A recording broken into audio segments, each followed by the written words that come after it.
Hello friends, this is Cara-Renee with B.Reborn Art and Healing. Today I'm creating on a 10 by 10 MDF board, creating this beautiful lilac piece, really kind of vintagey and a lot of really bright springy colors. I just really loved how it turned out.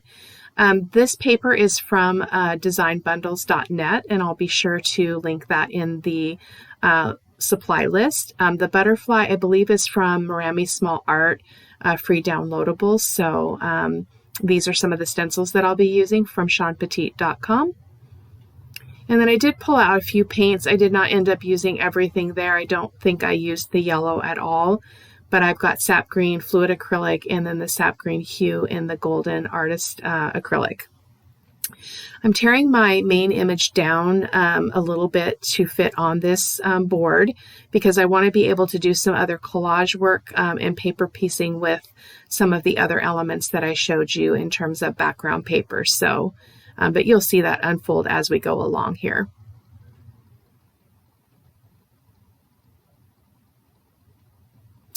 Applying all of my papers with my Liquitex matte medium. And I did start applying that matte medium to the far right, thinking that I was going to line up that straight edge to the side of the MDF board, but I did end up bringing it over to the middle more. So you're going to see me add a little bit more matte medium as I decided to shift that a little bit. And I had also pre-gessoed this MDF board, just in case you're wondering why it's white. I did not show that in my in the video. So just applying that there in the center top, because again, I want to do some paper piecing with some of the other lavender papers and some script papers and things like that, just to bring some interest.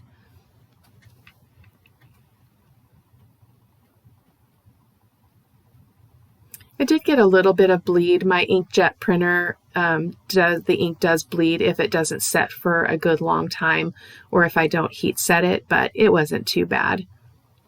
And there I'm just adjusting the camera. I had a really hard time for some reason with my table setup.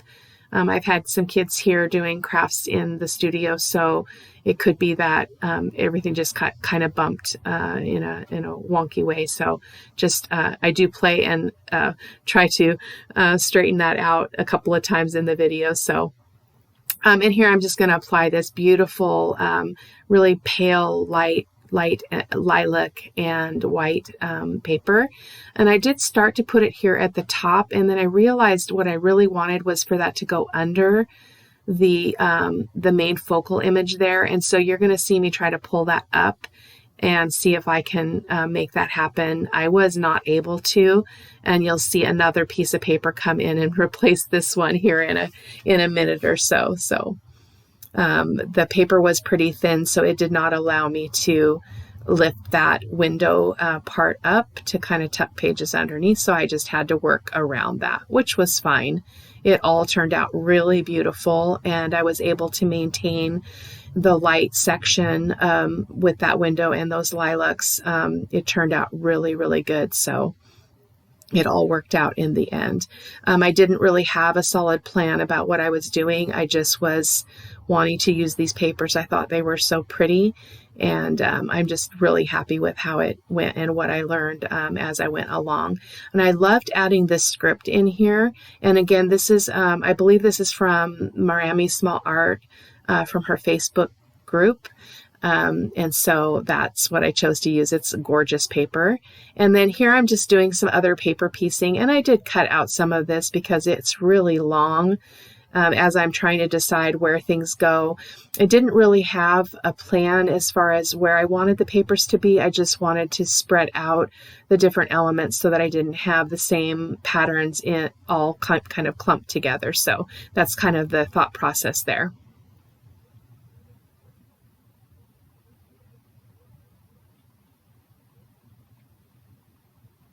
And then just kind of filling in some of those smaller spaces. And I don't mind those sharp edges. I really like it. And you're going to see some magic happen here in a moment where I really kind of took advantage of those edges and created somewhat of a kind of a sewn quilted look to this collaging, which I really love. I'll probably do that again. It turned out really nice, and it kind of went with kind of the sentiment that I was feeling as I was creating it. I was feeling, often I am reflective when I'm creating because I'm trying to express something that I'm feeling or that I'm processing in my heart.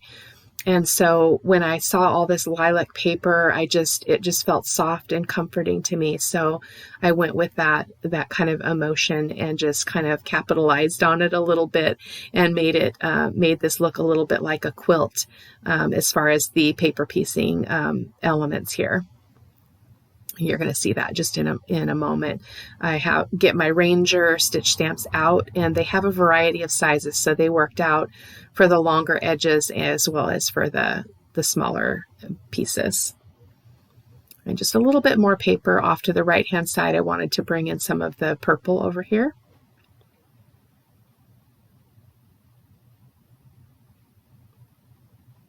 I love collaging. It's one of my favorite parts of mixed media art. It's really soothing to me, and I find it very enjoyable. So just getting that parchment paper out of the way and just kind of showing you what the paper piecing looks like close up. And then here I'm going to come in with these stitch stamps and do some sewing there. And again, just really loved the look. Oh, and these are some of the Liquitex acrylic inks that I pulled out that I planned on using. I did pull out the muted green, the muted purple, and I can't remember what the other color. I think it was just the transparent raw umber. I did not end up using the muted green, but I did use the muted purple, but you'll see that here in a little bit. I had a little bit of trouble with the footage on this as I went to edit it, so I apologize if it's a little choppier than normal. But hopefully it makes sense and you can follow and track and enjoy the process. So, and there again, I did cut out some of that because it takes a little bit of time, the considering of where I wanted those stitches to be and then just kind of making that happen. So I do cut some of it out. My videos have been somewhat long lately, and so I thought I would throw in one that's a little bit shorter. And so here I'm just wiping off that stamp just so I can stamp just the stitches that I want rather than the knot there at the end.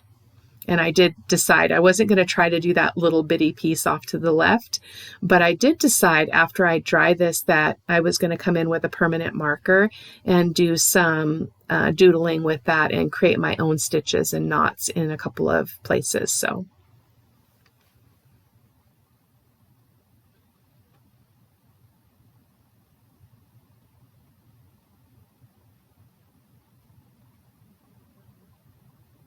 And I think it turned out pretty good. This one was a little bit weird. I almost wished that I hadn't done it because it was kind of, I don't know, it seemed weird, but I don't know, at the time it felt right. So, and as I have said before, I don't really think that there's a right or wrong in the direction that we take when we're creating, because it is an adventure and it is just experimenting sometimes, trying out something new, and then just really not worrying about what we're doing, just enjoying the process. And so that's what I was doing here.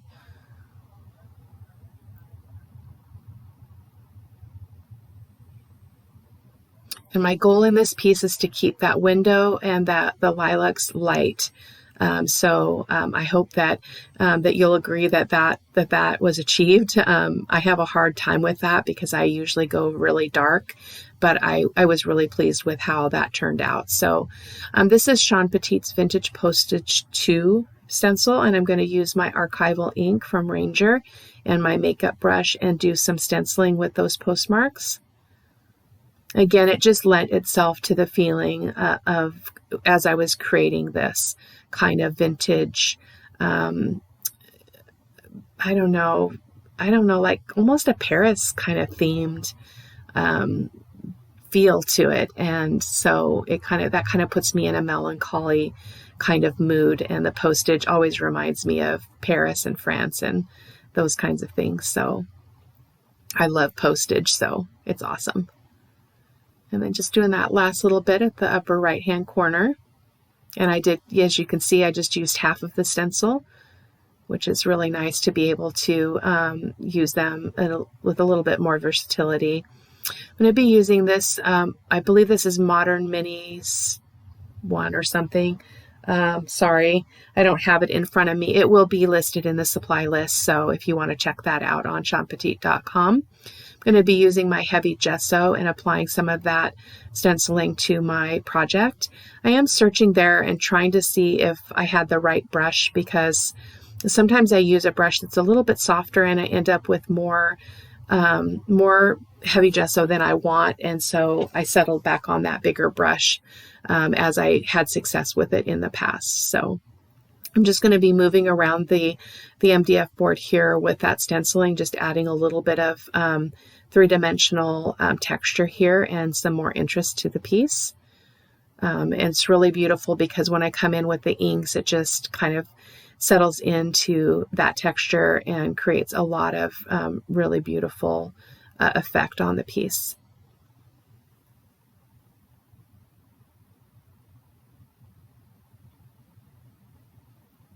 And in the end, I do end up covering up some of that stitching, but the ways that it shows up in the final piece is really quite interesting. So I was happy that I didn't really retain all the stitching. It just kind of peeks through in places kind of mysteriously, which I really liked.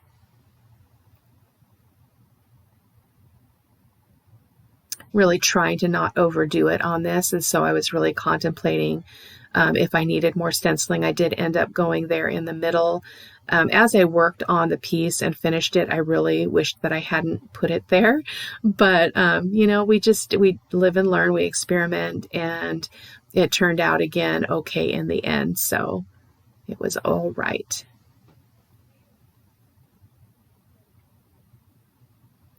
And then I decided, as usual, that I needed a little bit more texture, so I'm coming in with my Decoart Crackle paint. And I'm not sure what I was thinking there, that I grabbed a brush, because I've never applied it with a brush. So I do put that back and then go in with my palette knife, as you've probably seen me do before. Just coming in and scraping that here and there around the piece, a little bit on the edges, just to create some interest and a place to capture the color that I'm going to apply here in a little bit. So, and I just love the texture. I think it adds a lot of interest to a project. I have a hard time creating without creating that kind of texture. But I'm learning. So, hopefully I'll be able to just continue to experiment with different ways of creating, and I hope that inspires you too. I'm a very kind of OCD person, and so I tend to stick with what I know and what is tried and true for me.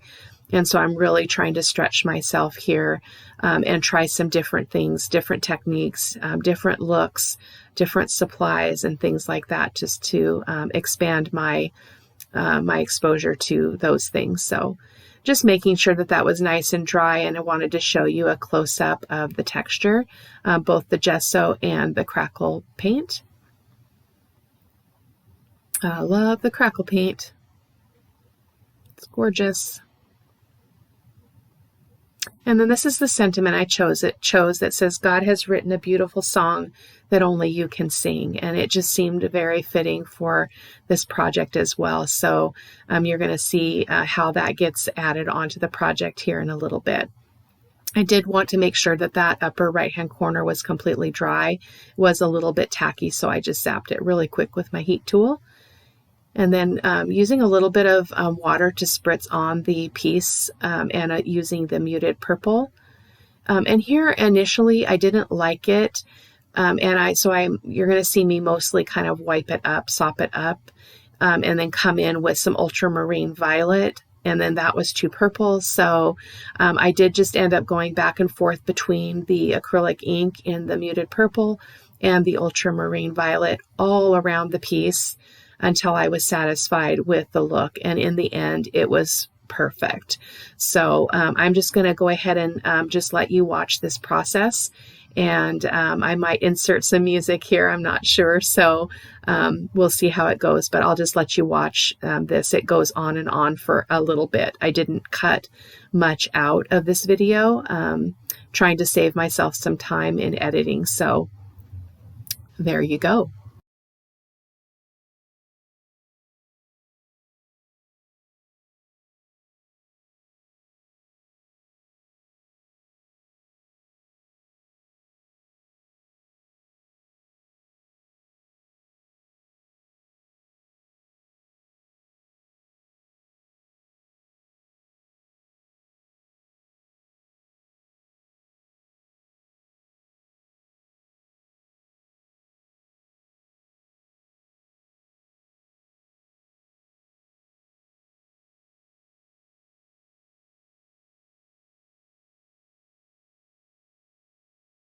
And here I was just using my paper towel to kind of disperse that ink here and there, as well as the ultramarine violet paint, just to kind of give it kind of a mottled look.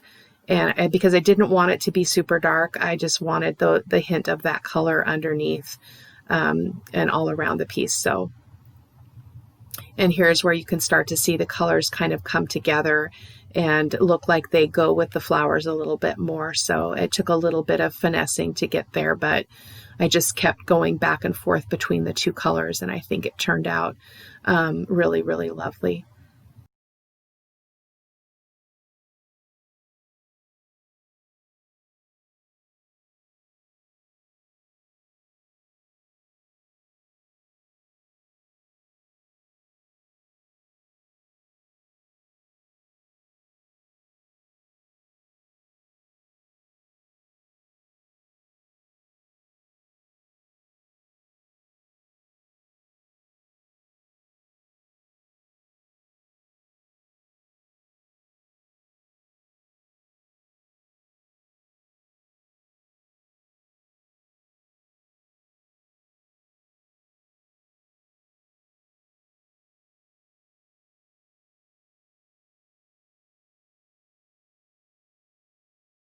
And here's just a close-up of that color once it's on the piece. And then just showing you that stenciled part in the middle really bothered me, but eventually I was okay with it. So there's just a close-up. Love it. And I love that that butterfly is somewhat concealed. I thought it was really kind of an interesting effect on this piece. So now I'm going to come in with this sap green hue. This is Golden Artist Acrylic, really, really good quality paint. Just coming in with that sap green here and there just to kind of tie in the green that is in the greenery of the flowers and kind of bring that out here and there around the MDF board to create some unity around the piece and just make it be a little bit more what's the word I'm looking for? Cohesive. That's the word. So just going to do that here for a bit here and just get it until I'm satisfied. And often that just takes experience kind of as you move through the process and try different things. You kind of learn what you like and what looks good. And so it really is just a lot of experimentation and playing.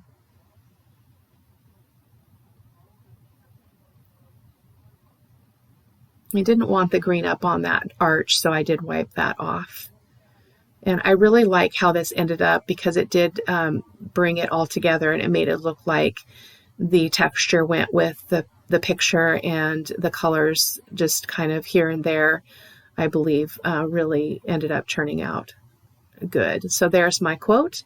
I did I did put it off camera. I must have not turned the camera back on, which does happen from time to time. So I did adhere it to some chipboard and just a piece of chipboard, and then I did a glaze on it, and so it's all ready to go on the piece.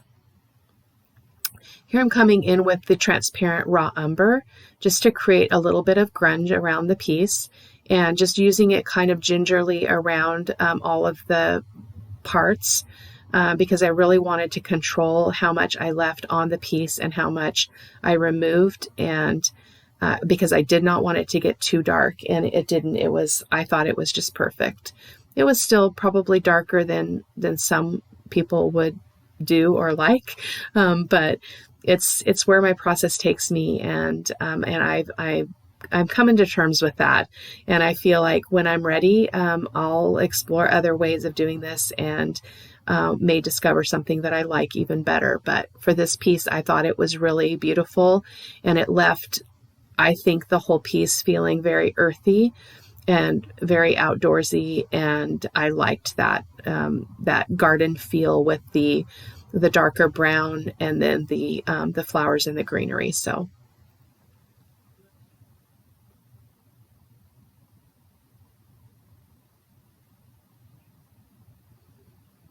And as well, that the acrylic inks will just settle into all the cracks of the texture from the Crackle paint, as well as it will catch on the gesso. So it's just really lovely. So I hope that you'll get a chance to see that in the close-up photos at the end of the video, or over on my blog. I do always put extra photos at the end of the blog post.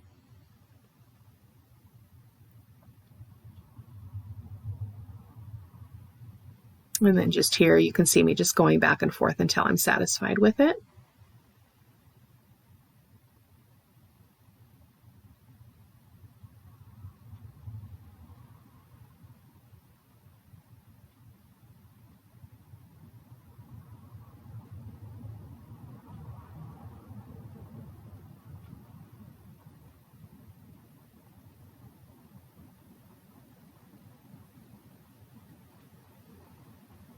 I'm not sure what I was talking about here. I think it was about kind of being happy about having retained the light of that arch. That was the goal, and I did achieve that. And I'm not sure what happened with the clip there, but I did adhere my sentiment with my heavy gel in the lower right-hand corner there.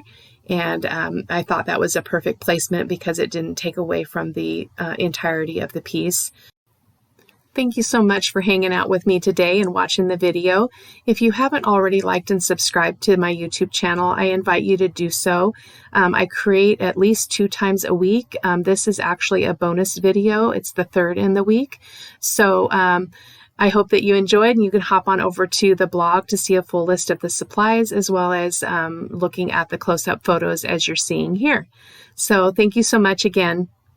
Bye-bye.